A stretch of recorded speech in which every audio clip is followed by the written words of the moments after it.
예, 오늘 가장 관심이 있었던 아마 강의 내용이었을 것 같습니다. 잘 정리해 주셔서 감사합니다.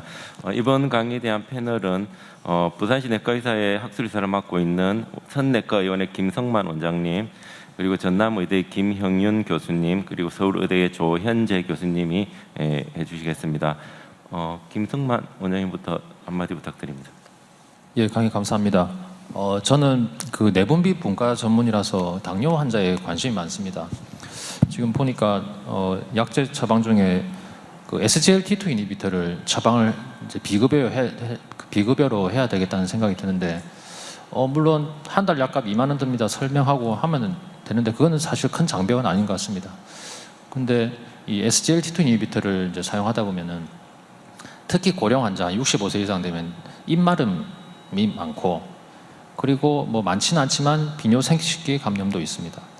그런데 신부전 환자는 거의 고령층이 많단 말이죠. 이분들을 SGLT2 이니비터를 쓰면 입마름, 디하이드레이션이 많이 생길 것 같은데, 또 생각해보면 어차피 신부전 환자니까 볼륨 오버로드가 있으니 별로 없을 것도 같고, 그래서 저는 궁금한 게 신부전 환자에게 SGLT2 이니비터를 썼을 때 디하이드레이션이나 생식기 감염 이런 겪었을 텐데, 그때 어떻게 하셨는지 그런 것 좀 얘기를 듣고 싶습니다. 네, 첫 번째 좋은 질문 감사드립니다. 굉장히 좀 프랙티컬하게 마주치는 그런 문제들이고요.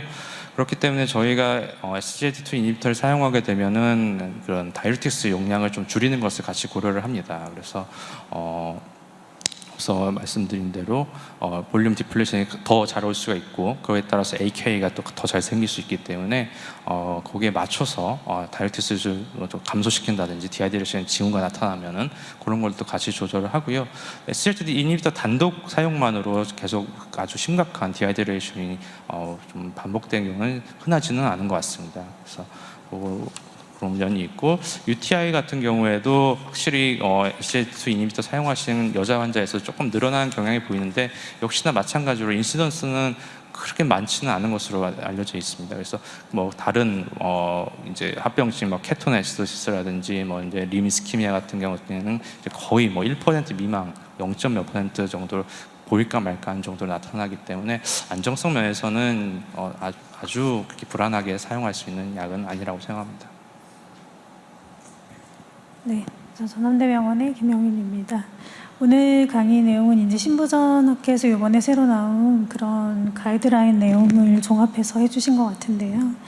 환자들한테 저희도 이제 약의 필요성을 설명할 때 신부전으로 인한 입원, 그것이 한 번 늘 때마다 사망 위험이 올라가고, 또 신부전은 원래 이제 사망 위험이 높은 질병이다, 그것을 설명을 충분히 하고 환자한테 선택권을 드리면 사실은 이제 SGLT2 이니비터 한 알에 600원, 그 아르닌 한 알에 2,000원 가까이 하는데요. 3,000원 정도 하는 약인데 환자들이 선택을 하시더라고요. 그래서 이런 부분들이 선생님들께 참조가 돼 주셨으면 좋겠습니다.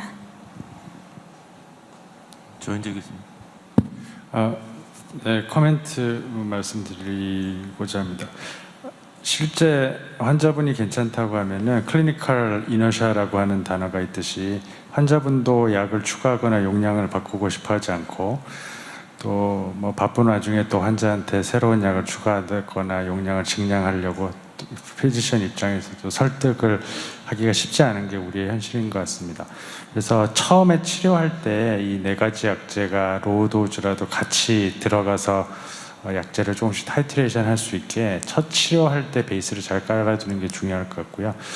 두 번째는 입원한 병력이 있는 신부전 환자라든지 이젝션 프랙션이 40%보다 지속적으로 낮게 유지되고 있는 환자분들은 카디악 데스할 가능성이 아주 높기 때문에 지금 스테이블해 보이더라도 생각보다 이벤트가 많이 생깁니다. 대략 입원한 병력이 있는 이젝션 프랙션 40% 이하의 환자들은 이얼리 모탈리티가 거의 10% 정도 나오기 때문에 피지션 입장에서 환자가 괜찮아 보이더라도 그건 괜찮은 게 아니고, 괜찮은 환자들만 외래에 오기 때문에 괜찮은 거고, 10명 중에 한 분씩은 계속 돌아가시고 있는 게 통계로 잘 알려져 있기 때문에 이젝션 프랙션이 낮거나 입원한 병력이 있는 환자분들은 바쁘신 와중이지만 그래도 설득해서 약의 용량을 올린다든지 아니면 최근에 생존율 향상이 입증된 약제를 추가하는 게 좋지 않을까라고 생각을 하고 있습니다.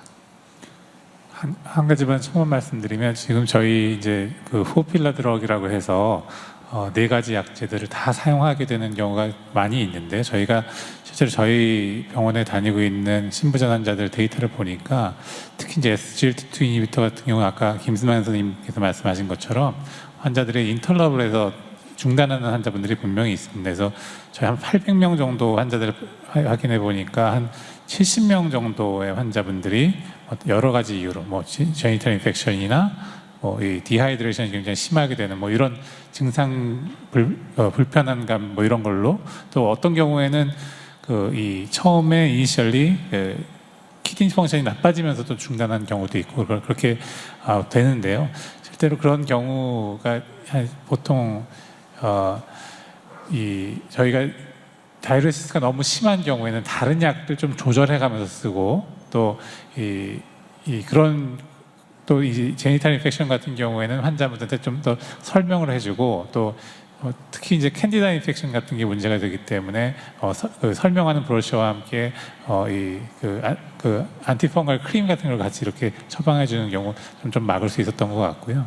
그래서 이 환자들 특히 이제 이렇게 좀 어렵게도 사용해야 되는 사용할 수밖에 없는 약이지만 환자의 예후를 좋게 하는 건 분명히 있기 때문에 좀 적극적으로 사용하는 걸 좀 고려해야 된다 이렇게 말씀드릴 수가 있을 것 같습니다.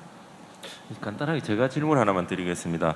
그 엔트레스토 같은 경우에 약 그 설명서를 보면 ARB와 병용이 금기된다라고 적혀 있는데 제가 그거에 대해서 물론 이제 그게 어떤 의미인지 좀 궁금해서 하는데 그게 그 ARB가 들어 있으니까 쓸 필요가 없다는 뜻인지 아니면 굳이 ARB를 더 써서 부작용만 더 심해진다 아니면 뭐 네프로라이신의 와의 어떤 밸런스가 안 맞다는 내용인지 어떤 걸로 저희가 이해를 하면 될까요?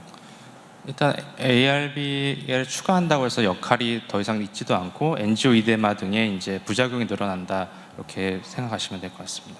예, 감사합니다.